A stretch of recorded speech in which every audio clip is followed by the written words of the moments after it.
ओम श्री गणेशाय नमः। अथ श्री गणपति अथर्वशीर्षम्। हरि ओम नमस्ते गणपतये त्वमेव प्रत्यक्षं तत्त्वमसि त्वमेव केवलं कर्तासि त्वमेव केवलं धर्तासि त्वमेव केवलं हर्तासि त्वमेव सर्वं खल्विदं ब्रह्मासि त्वं साक्षादात्मासि नित्यं निरतं वच्मि सत्यं वच्मि अवत्वं माम अववक्तारम् अवश्रोतारम् अवदातारम् अवधातारम् अवानुचानमवशिष्यम् अवपश्चात्ताता अवपुरस्ताता अवचोत्तरात्ताता अवदक्षिणात्ताता अवचोर्ध्वात्ताता अवाधरात्ताता सर्वतो मां पाहि पाहि समन्ताता। त्वं वाङ्मयस्त्वं चिन्मयः त्वमानन्दमयस्त्वं ब्रह्ममयः त्वं सच्चिदानन्दाद्वितीयोऽसि त्वं प्रत्यक्षं ब्रह्मासि त्वं ज्ञानमयो विज्ञानमयोऽसि। सर्वं जगदिदं तत्तो जायते सर्वं जगदिदं त्वत्तिष्ठति सर्वं जगदिदं त्वयि लयमेष्यति सर्वं जगदिदं त्वयि प्रत्येति। त्वं भूमिरापो नलो निलो नभः त्वं चत्वारि वाक्पदानि त्वं गुणत्रयातीतः त्वं कालत्रयातीतः त्वं देहत्रयातीतः त्वं मूलाधार स्थितोऽसि नित्यं त्वं शक्तित्रयात्मकः त्वां योगिनो ध्यायन्ति नित्यं। त्वं ब्रह्मा त्वं विष्णुस्त्वं रुद्रस्त्वम् इन्द्रस्त्वम् अग्निस्त्वं वायुस्त्वं सूर्यस्त्वं चन्द्रमस्त्वं ब्रह्मभूर्भुवः स्वरों गणादिं पूर्वमुच्चार्य वर्णादिं तदनन्तरम् अनुस्वारः परतरा अर्धेन्दुलसितं तारेण रुद्धम् एतत्तव मनुष्यरूपं गकारः पूर्वरूपम् अकारो मध्यमरूपम् अनुस्वाराश्चान्त्यरूपं बिन्दुरुत्तररूपं नादासन्धानं संहितासन्धिः सैषा गणेशविद्या गणकऋषि निसृतगायत्री छन्दः श्रीमहागणपतिर्देवता। ॐ गं गणपतये नमः। एकदन्ताय विद्महे वक्रतुण्डाय धीमहि तन्नो दन्ती प्रचोदयात्।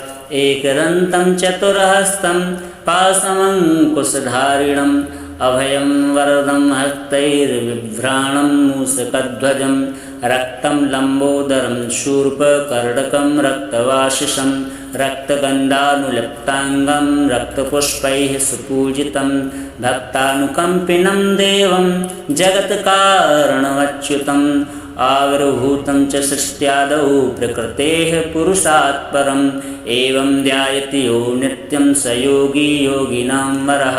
नमो व्रातपतये नमो गणपतये नमः प्रमथपतये नमस्तेस्तु लम्बोदरायैकदन्ताय विघ्नविनाशिने शिवसुताय श्रीवरदमूर्तये नमो नमः।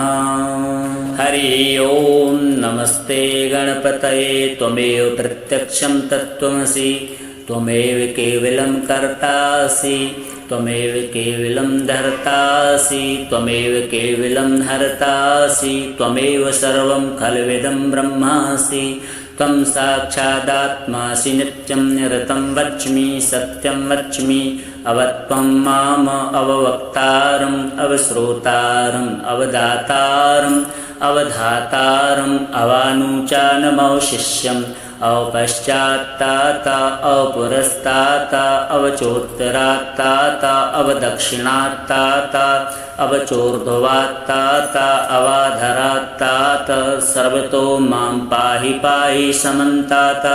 त्वं वाङ्मयस्त्वं चिन्मयः त्वमानन्दमयस्त्वं ब्रह्ममयः त्वं सच्चिदानन्दाद्वितीयोऽसि त्वं प्रत्यक्षं ब्रह्मासि त्वं ज्ञानमयो विज्ञानमयोऽसि। सर्वं जगदिदं तत्तो जायते सर्वं जगदिदं त्वत्तिष्ठति सर्वं जगदिदं त्वयि लयमेष्यति सर्वं जगदिदं त्वयि प्रत्येति। त्वं भूमिरापो नलो निलो नभः त्वं चत्वारि वाक्पदानि त्वं गुणत्रयातीतः त्वं कालत्रयातीतः त्वं देहत्रयातीतः त्वं मूलाधार स्थितोऽसि नित्यं त्वं शक्तित्रयात्मकः त्वां योगिनो ध्यायन्ति नित्यं त्वं ब्रह्मा त्वं विष्णुस्त्वं रुद्रस्त्वम् इन्द्रस्त्वम् अग्निस्त्वं वायुस्त्वं सूर्यस्त्वं चन्द्रमस्त्वं ब्रह्म भूर्भुवः स्वरों गणादिं पूर्वमुच्चार्य वर्णादिं तदनन्तरम् अनुस्वारः परतरा अर्धेन्दुलसितं तारेण रुद्धम् एतत्तव मनुष्यरूपं गकारः पूर्वरूपम् अकारो मध्यमरूपम् अनुस्वाराश्चान्त्यरूपं विन्दुरुत्तररूपं नादासन्धानं संहितासन्धिः सैषा गणेशविद्या गणकऋषि निसृतगायत्री छन्दः श्रीमहागणपतिर्देवता ॐ गं गणपतये नमः। एकदन्ताय विद्महे वक्रतुण्डाय धीमहि तन्नो दन्ती प्रचोदयात्। एकदन्तं चतुर्हस्तं पाशमङ्कुशधारिणम् अभयं वरदं हस्तैर्बिभ्राणं मूषकध्वजं रक्तं लम्बोदरं शूर्पकर्णकं रक्तवासिषं रक्तगन्धानुलिप्ताङ्गं रक्तपुष्पैः सुपूजितं भक्तानुकम्पिनं देवं जगत्कारणमच्युतम् आविर्भूतं च सृष्ट्यादौ प्रकृतेः पुरुषात् परम् एवं ध्यायति यो नित्यं स योगी योगिनां वरः। नमो व्रातपतये नमो गणपतये नमः प्रमथपतये नमस्तेस्तु लम्बोदरायैकदन्ताय विघ्नविनाशिने शिवसुताय श्रीवरदमूर्तये नमो नमः।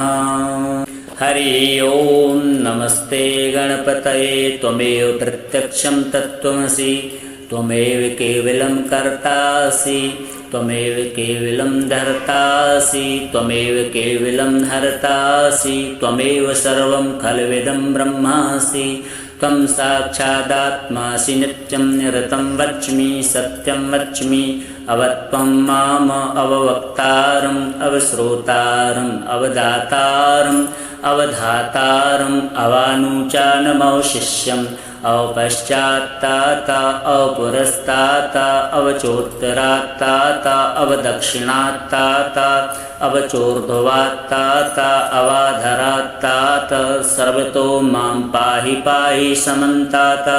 त्वं वाङ्मयस्त्वं चिन्मयः त्वमानन्दमयस्त्वं ब्रह्ममयः त्वं सच्चिदानन्दाद्वितीयोऽसि त्वं प्रत्यक्षं ब्रह्मासि त्वं ज्ञानमयो विज्ञानमयोऽसि सर्वं जगदिदं तत्तो जायते सर्वं जगदिदं त्वत्तिष्ठति सर्वं जगदिदं त्वयि लयमेष्यति सर्वं जगदिदं त्वयि प्रत्येति त्वं भूमिरापो नलो निलो नभः त्वं चत्वारि वाक्पदानि त्वं गुणत्रयातीतः त्वं कालत्रयातीतः त्वं देहत्रयातीतः त्वं मूलाधार स्थितोऽसि नित्यं त्वं शक्तित्रयात्मकः त्वां योगिनो ध्यायन्ति नित्यं त्वं ब्रह्मा त्वं विष्णुस्त्वं रुद्रस्त्वम् इन्द्रस्त्वम् अग्निस्त्वं वायुस्त्वं सूर्यस्त्वं चन्द्रमस्त्वं ब्रह्म भूर्भुवः स्वरों गणादिं पूर्वमुच्चार्य वर्णादिं तदनन्तरम्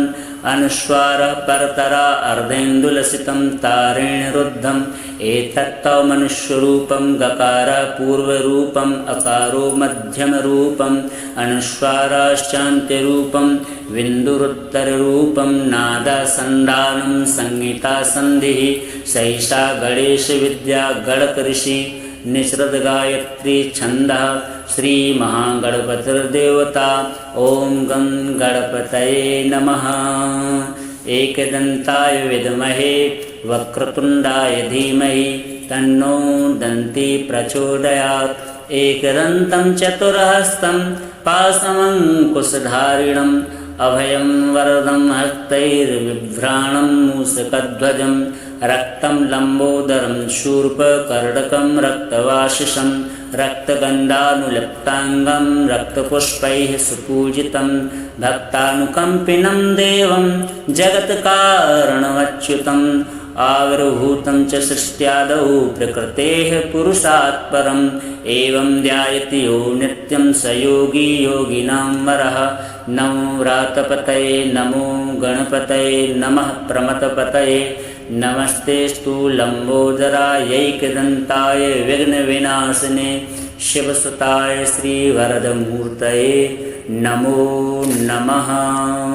हरि ओं नमस्ते गणपतये त्वमेव प्रत्यक्षं तत्त्वमसि त्वमेव केवलं कर्तासि त्वमेव केवलं धर्तासि त्वमेव केवलं हर्तासि त्वमेव सर्वं खल्विदं ब्रह्मासि त्वं साक्षादात्मासि नित्यं निरतं वच्मि सत्यं वच्मि अवत्वं माम अववक्तारम् अवश्रोतारम् अवदातारम् अवधातारम् अवानुचानमवशिष्यम् अवपश्चात्ताता अवपुरस्ताता अवचोत्तरात्ताता अवदक्षिणात्ताता अवचोर्ध्वात्ताता अवाधरात्ताता सर्वतो मां पाहि पाहि समन्ताता।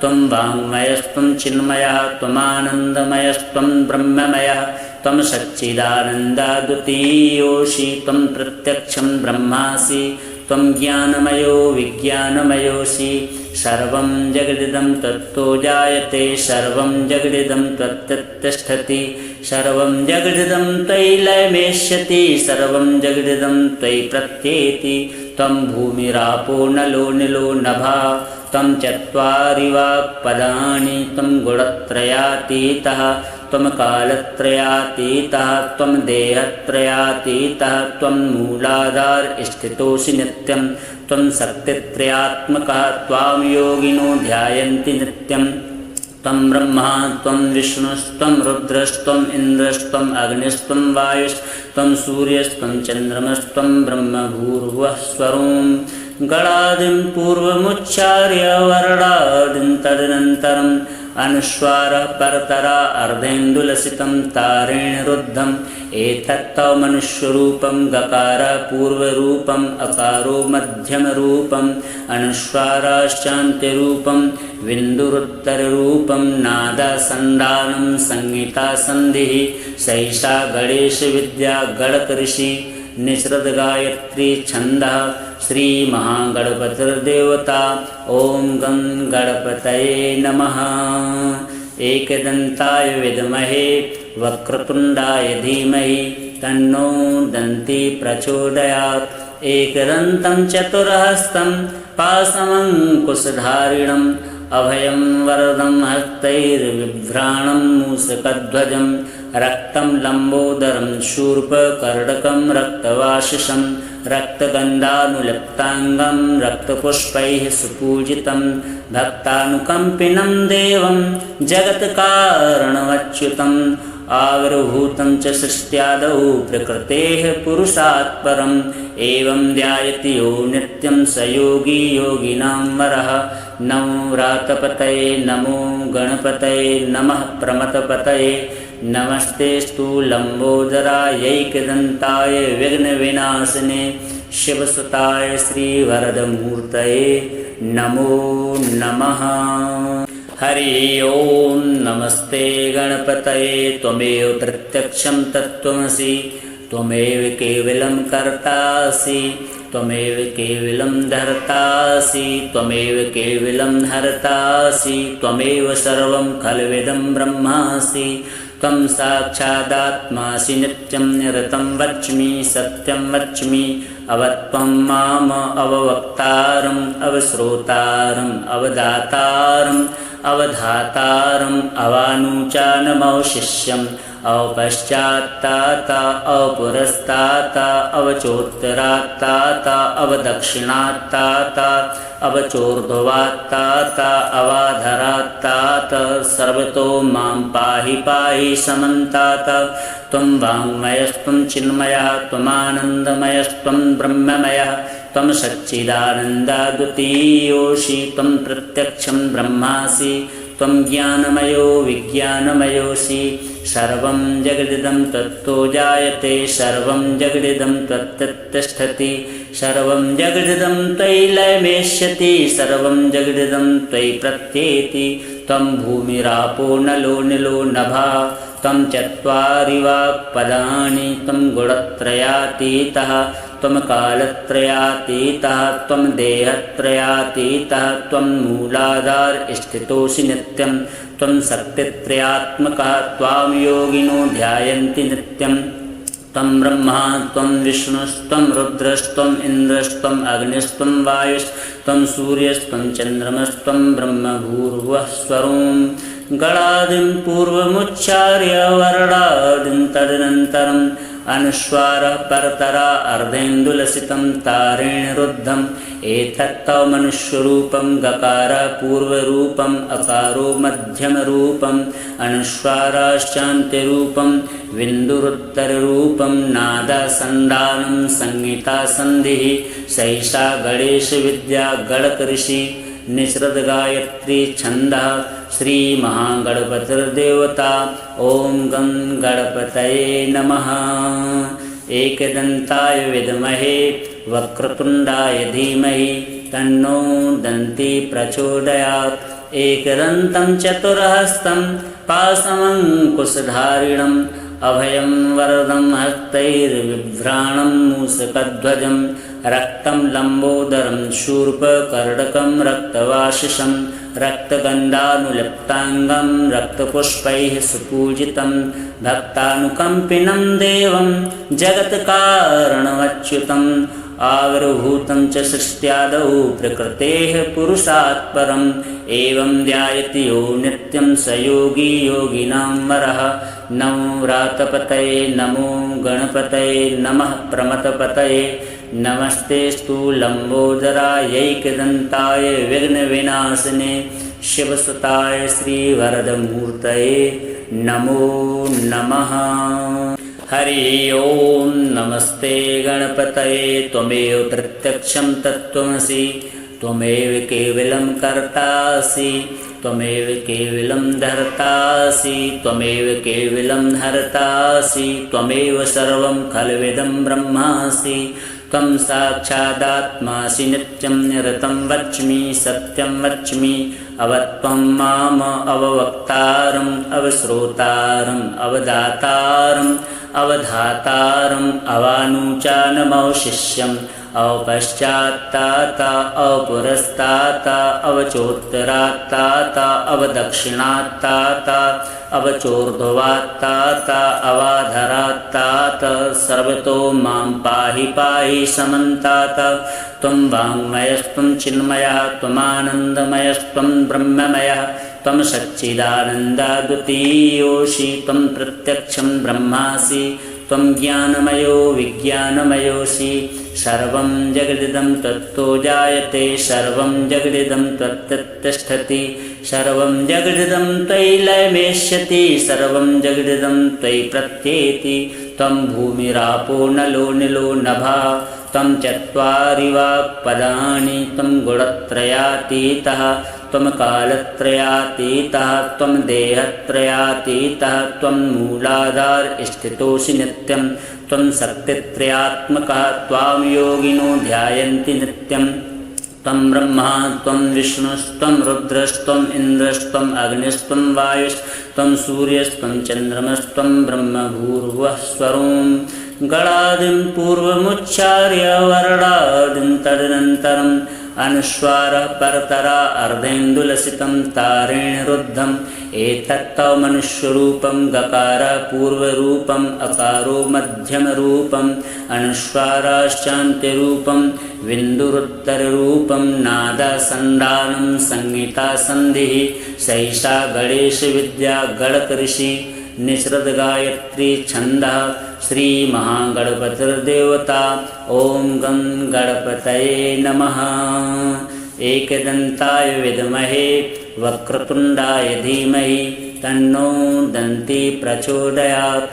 एकदन्तं चतुर्हस्तं पाशमङ्कुशधारिणम् अभयं वरदं हस्तैर्बिभ्राणं मूषकध्वजं रक्तं लम्बोदरं शूर्पकर्णकं रक्तवासिषं रक्तगन्धानुलिप्ताङ्गं रक्तपुष्पैः सुपूजितं भक्तानुकम्पिनं देवं जगत्कारणमच्युतम् आविर्भूतं च सृष्ट्यादौ प्रकृतेः पुरुषात् परम् एवं ध्यायति यो नित्यं स योगी योगिनां वरः।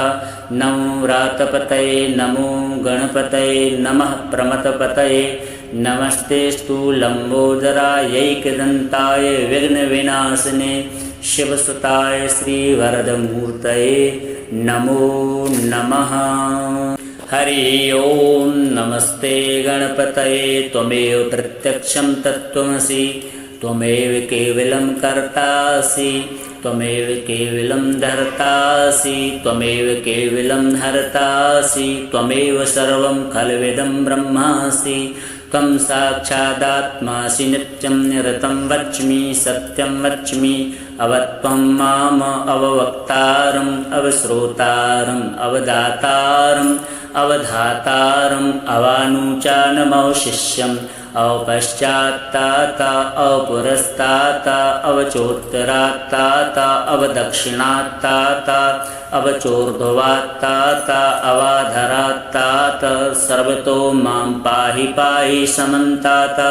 त्वं वाङ्मयस्त्वं चिन्मयः त्वमानन्दमयस्त्वं ब्रह्ममयः त्वं सच्चिदानन्दाद्वितीयोऽसि त्वं प्रत्यक्षं ब्रह्मासि त्वं ज्ञानमयो विज्ञानमयोऽसि सर्वं जगदिदं तत्तो जायते सर्वं जगदिदं त्वत्तिष्ठति सर्वं जगदिदं त्वयि लयमेष्यति सर्वं जगदिदं त्वयि प्रत्येति त्वं भूमिरापो नलो निलो नभः त्वं चत्वारि वाक्पदानि त्वं गुणत्रयातीतः त्वं कालत्रयातीतः त्वं देहत्रयातीतः त्वं मूलाधार स्थितोऽसि नित्यं त्वं शक्तित्रयात्मकः त्वां योगिनो ध्यायन्ति नित्यं त्वं ब्रह्मा त्वं विष्णुस्त्वं रुद्रस्त्वम् इन्द्रस्त्वम् अग्निस्त्वं वायुस्त्वं सूर्यस्त्वं चन्द्रमस्त्वं ब्रह्मभूर्भुवः स्वरों गणादिं पूर्वमुच्चार्य वर्णादिं तदनन्तरम् अनुस्वारः परतरा अर्धेन्दुलसितं तारेण रुद्धम् एतत्तव मनुष्यरूपं गकारः पूर्वरूपम् अकारो मध्यमरूपम् अनुस्वाराश्चान्त्यरूपं बिन्दुरुत्तररूपं नादासन्धानं संहितासन्धिः सैषा गणेशविद्या गणकऋषि निःसृतगायत्री छन्दः श्रीमहागणपतिर्देवता ॐ गं गणपतये नमः। एकदन्ताय विद्महे वक्रतुण्डाय धीमहि तन्नो दन्ती प्रचोदयात्। एकदन्तं चतुर्हस्तं पाशमङ्कुशधारिणम् अभयं वरदं हस्तैर्बिभ्राणं मूषकध्वजं रक्तं लम्बोदरं शूर्पकर्णकं रक्तवासिषं रक्तगन्धानुलिप्ताङ्गं रक्तपुष्पैः सुपूजितं भक्तानुकम्पिनं देवं जगत्कारणमच्युतम् आविर्भूतं च सृष्ट्यादौ प्रकृतेः पुरुषात् परम् एवं ध्यायति यो नित्यं स योगी योगिनां वरः। नमो व्रातपतये नमो गणपतये नमः प्रमथपतये नमस्तेऽस्तु लम्बोदरायैकदन्ताय विघ्नविनाशिने शिवसुताय श्रीवरदमूर्तये नमो नमः। हरि ओम नमस्ते गणपतये त्वमेव प्रत्यक्षं तत्त्वमसि त्वमेव केवलं कर्तासि त्वमेव केवलं धर्तासि त्वमेव केवलं हर्तासि त्वमेव सर्वं खल्विदं ब्रह्मासि त्वं साक्षादात्मासि नित्यं निरतं वच्मि सत्यं वच्मि अवत्वं माम अववक्तारम् अवश्रोतारम् अवदातारम् अवधातारम् अवानुचानमवशिष्यम् अवपश्चात्ताता अवपुरस्ताता अवचोत्तरात्ताता अवदक्षिणात्ताता अवचोर्ध्वात्ताता अवाधरात्ताता सर्वतो मां पाहि पाहि समन्ताता। त्वं वाङ्मयस्त्वं चिन्मयः त्वमानन्दमयस्त्वं ब्रह्ममयः त्वं सच्चिदानन्दाद्वितीयोऽसि त्वं प्रत्यक्षं ब्रह्मासि त्वं ज्ञानमयो विज्ञानमयोऽसि सर्वं जगदिदं तत्तो जायते सर्वं जगदिदं त्वत्तिष्ठति सर्वं जगदिदं त्वयि लयमेष्यति सर्वं जगदिदं त्वयि प्रत्येति त्वं भूमिरापो नलो निलो नभः त्वं चत्वारि वाक्पदानि त्वं गुणत्रयातीतः त्वं कालत्रयातीतः त्वं देहत्रयातीतः त्वं मूलाधार स्थितोऽसि नित्यं त्वं शक्तित्रयात्मकः त्वां योगिनो ध्यायन्ति नित्यं त्वं ब्रह्मा त्वं विष्णुस्त्वं रुद्रस्त्वम् इन्द्रस्त्वम् अग्निस्त्वं वायुस्त्वं सूर्यस्त्वं चन्द्रमस्त्वं ब्रह्मभूर्भुवः स्वरों गणादिं पूर्वमुच्चार्य वर्णादिं तदनन्तरम् अनुस्वारः परतरा अर्धेन्दुलसितं तारेण रुद्धम् एतत्तव मनुष्यरूपं गकार पूर्वरूपम् अकारो मध्यमरूपम् अनुस्वाराश्चान्त्यरूपं विन्दुरुत्तररूपं नादासन्धानं संहितासन्धिः सैषा गणेशविद्या गणकऋषि निसृतगायत्री छन्दः श्रीमहागणपतिर्देवता ॐ गं गणपतये नमः। एकदन्ताय विद्महे वक्रतुण्डाय धीमहि तन्नो दन्ती प्रचोदयात् एकदन्तं चतुर्हस्तं पाशमङ्कुशधारिणम् अभयं वरदं हस्तैर्बिभ्राणं मूषकध्वजं रक्तं लम्बोदरं शूर्पकर्णकं रक्तवासिषं रक्तगन्धानुलिप्ताङ्गं रक्तपुष्पैः सुपूजितं भक्तानुकम्पिनं देवं जगत्कारणमच्युतम् आविर्भूतं च सृष्ट्यादौ प्रकृतेः पुरुषात् परम् एवं ध्यायति यो नित्यं स योगी योगिनां वरः। नमो व्रातपतये नमो गणपतये नमः प्रमथपतये नमस्तेस्तु लम्बोदरायैकदन्ताय विघ्नविनाशिने शिवसुताय श्रीवरदमूर्तये नमो नमः।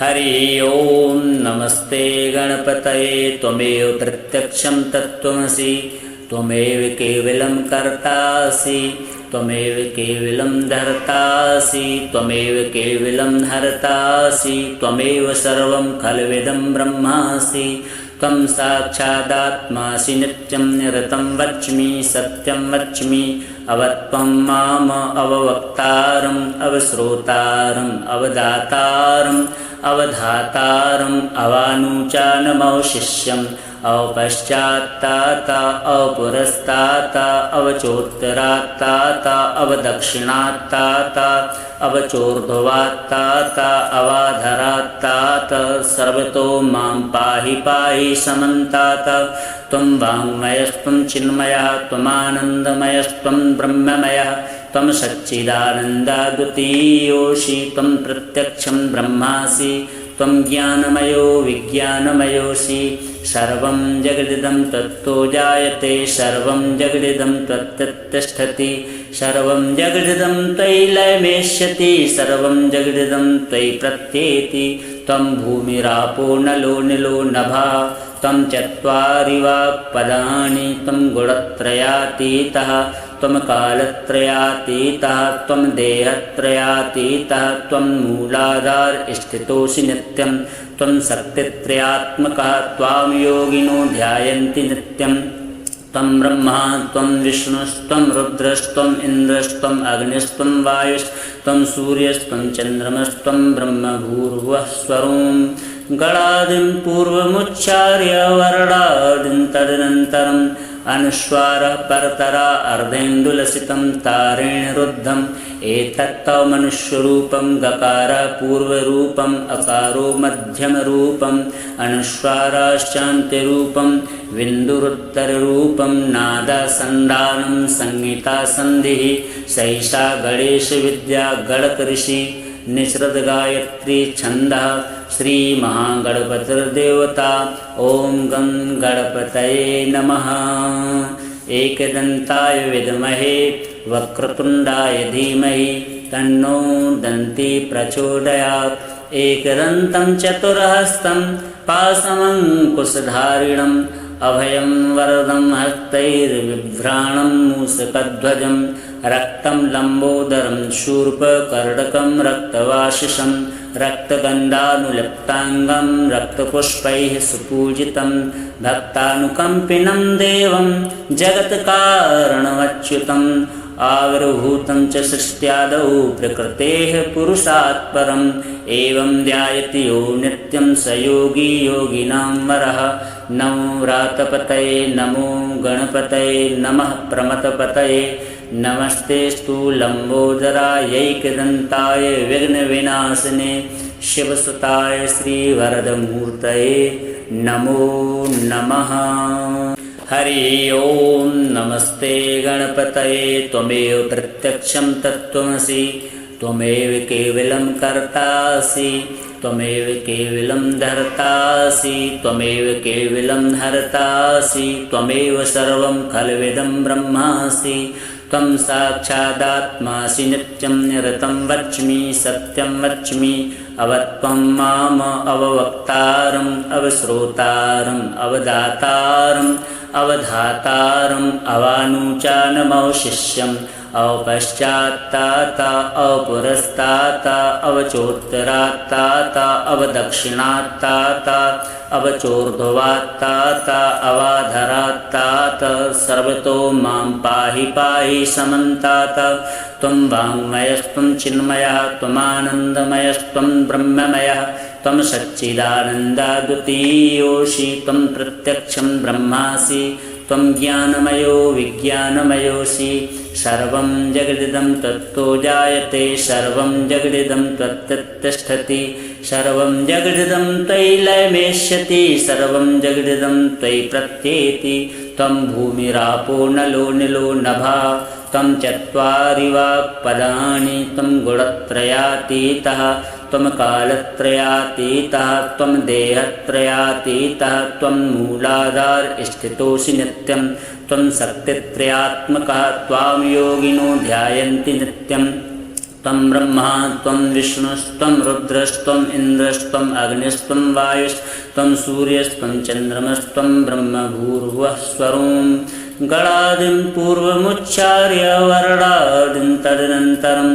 अनुस्वारः परतरा अर्धेन्दुलसितं तारेण रुद्धम् एतत्तव मनुष्यरूपं गकार पूर्वरूपम् अकारो मध्यमरूपम् अनुस्वाराश्चान्त्यरूपं विन्दुरुत्तररूपं नादासन्धानं संहितासन्धिः सैषा गणेशविद्या गणकऋषि निसृतगायत्री छन्दः श्रीमहागणपतिर्देवता ॐ गं गणपतये नमः। एकदन्ताय विद्महे वक्रतुण्डाय धीमहि तन्नो दन्ती प्रचोदयात्। एकदन्तं चतुर्हस्तं पाशमङ्कुशधारिणम् अभयं वरदं हस्तैर्बिभ्राणं मूषकध्वजं रक्तं लम्बोदरं शूर्पकर्णकं रक्तवासिषं रक्तगन्धानुलिप्ताङ्गं रक्तपुष्पैः सुपूजितं भक्तानुकम्पिनं देवं जगत्कारणमच्युतम् आविर्भूतं च सृष्ट्यादौ प्रकृतेः पुरुषात् परम् एवं ध्यायति यो नित्यं स योगी योगिनां वरः। नमो व्रातपतये नमो गणपतये नमः प्रमथपतये नमस्तेऽस्तु लम्बोदरायैकदन्ताय विघ्नविनाशिने शिवसुताय श्रीवरदमूर्तये नमो नमः। हरि ओम नमस्ते गणपतये त्वमेव प्रत्यक्षं तत्त्वमसि त्वमेव केवलं कर्तासि त्वमेव केवलं धर्तासि त्वमेव केवलं हर्तासि त्वमेव सर्वं खल्विदं ब्रह्मासि त्वं साक्षादात्मासि नित्यं निरतं वच्मि सत्यं वच्मि अवत्वं माम अववक्तारम् अवश्रोतारम् अवदातारम् अवधातारम् अवानुचानमवशिष्यम् अवपश्चात्तात अवपुरस्तात अवचोत्तरात्तात अवदक्षिणात्तात अवचोर्ध्वात्तात अवाधरात्तात सर्वतो मां पाहि पाहि समन्तात। त्वं वाङ्मयस्त्वं चिन्मयः त्वमानन्दमयस्त्वं ब्रह्ममयः त्वं सच्चिदानन्दाद्वितीयोऽसि त्वं प्रत्यक्षं ब्रह्मासि त्वं ज्ञानमयो विज्ञानमयोऽसि। सर्वं जगदिदं तत्तो जायते सर्वं जगदिदं त्वत्तिष्ठति सर्वं जगदिदं त्वयि लयमेष्यति सर्वं जगदिदं त्वयि प्रत्येति। त्वं भूमिरापो नलो निलो नभः त्वं चत्वारि वाक्पदानि त्वं गुणत्रयातीतः त्वं कालत्रयातीतः त्वं देहत्रयातीतः त्वं मूलाधार स्थितोऽसि नित्यं त्वं शक्तित्रयात्मकः त्वां योगिनो ध्यायन्ति नित्यं। त्वं ब्रह्मा त्वं विष्णुस्त्वं रुद्रस्त्वं इन्द्रस्त्वं अग्निस्त्वं वायुस्त्वं सूर्यस्त्वं चन्द्रमस्त्वं ब्रह्म भूर्भुवः स्वरों गणादिं पूर्वमुच्चार्य वर्णादिं तदनन्तरम् अनुस्वारः परतरा अर्धेन्दुलसितं तारेण रुद्धम् एतत्तव मनुष्यरूपं गकार पूर्वरूपम् अकारो मध्यमरूपम् अनुस्वाराश्चान्त्यरूपं विन्दुरुत्तररूपं नादासन्धानं संहितासन्धिः सैषा गणेशविद्या गणकऋषि निसृत गायत्री छन्दः श्रीमहागणपतिर्देवता। ॐ गं गणपतये नमः। एकदन्ताय विद्महे वक्रतुण्डाय धीमहि तन्नो दन्ती प्रचोदयात्।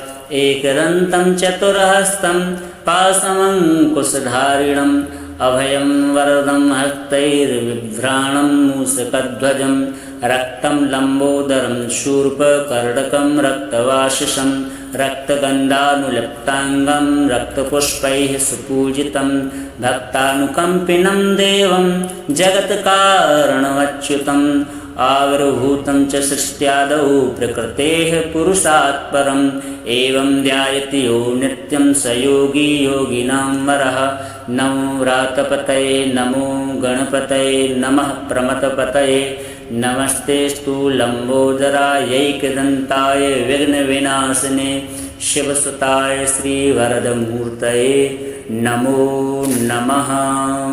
हरि ओम नमस्ते गणपतये त्वमेव प्रत्यक्षं तत्त्वमसि त्वमेव केवलं कर्तासि त्वमेव केवलं धर्तासि त्वमेव केवलं हर्तासि त्वमेव सर्वं खल्विदं ब्रह्मासि त्वं साक्षादात्मासि नित्यं निरतं वच्मि सत्यं वच्मि अवत्वं माम अववक्तारम् अवश्रोतारम् अवदातारम् अवधातारम् अवानुचानमवशिष्यम् अवपश्चात्तात अवपुरस्तात अवचोत्तरात्तात अवदक्षिणात्तात अवचोर्ध्वात्तात अवाधरात्तात सर्वतो मां पाहि पाहि समन्तात।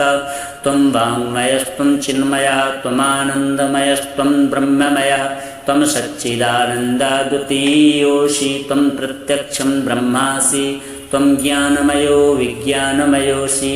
सर्वं जगदिदं तत्तो जायते सर्वं जगदिदं त्वत्तिष्ठति सर्वं जगदिदं त्वयि लयमेष्यति सर्वं जगदिदं त्वयि प्रत्येति। त्वं भूमिरापो नलो निलो नभः त्वं चत्वारि वाक्पदानि त्वं गुणत्रयातीतः त्वं कालत्रयातीतः त्वं देहत्रयातीतः त्वं मूलाधार स्थितोऽसि नित्यं त्वं शक्तित्रयात्मकः त्वां योगिनो ध्यायन्ति नित्यं। त्वं ब्रह्मा त्वं विष्णुस्त्वं रुद्रस्त्वं इन्द्रस्त्वं अग्निस्त्वं वायुस्त्वं सूर्यस्त्वं चन्द्रमस्त्वं ब्रह्म भूर्भुवः स्वरों गणादिं पूर्वमुच्चार्य वर्णादिं तदनन्तरम् अनुस्वारः परतरा अर्धेन्दुलसितं तारेण रुद्धम् एतत्तव मनुष्यरूपं गकार पूर्वरूपम् अकारो मध्यमरूपम् अनुस्वाराश्चान्त्यरूपं विन्दुरुत्तररूपं नादासन्धानं संहितासन्धिः सैषा गणेशविद्या गणकऋषि निःसृतगायत्री छन्दः श्रीमहागणपतिर्देवता ॐ गं गणपतये नमः। एकदन्ताय विद्महे वक्रतुण्डाय धीमहि तन्नो दन्ती प्रचोदयात्। एकदन्तं चतुर्हस्तं पाशमङ्कुशधारिणम् अभयं वरदं हस्तैर्बिभ्राणं मूषकध्वजं रक्तं लम्बोदरं शूर्पकर्णकं रक्तवासिषं रक्तगन्धानुलिप्ताङ्गं रक्तपुष्पैः सुपूजितं भक्तानुकम्पिनं देवं जगत्कारणमच्युतम् आविर्भूतं च सृष्ट्यादौ प्रकृतेः पुरुषात् परम् एवं ध्यायति यो नित्यं स योगी योगिनां वरः। नमो व्रातपतये नमो गणपतये नमः प्रमथपतये नमस्तेऽस्तु लम्बोदरायैकदन्ताय विघ्नविनाशिने शिवसुताय श्रीवरदमूर्तये नमो नमः।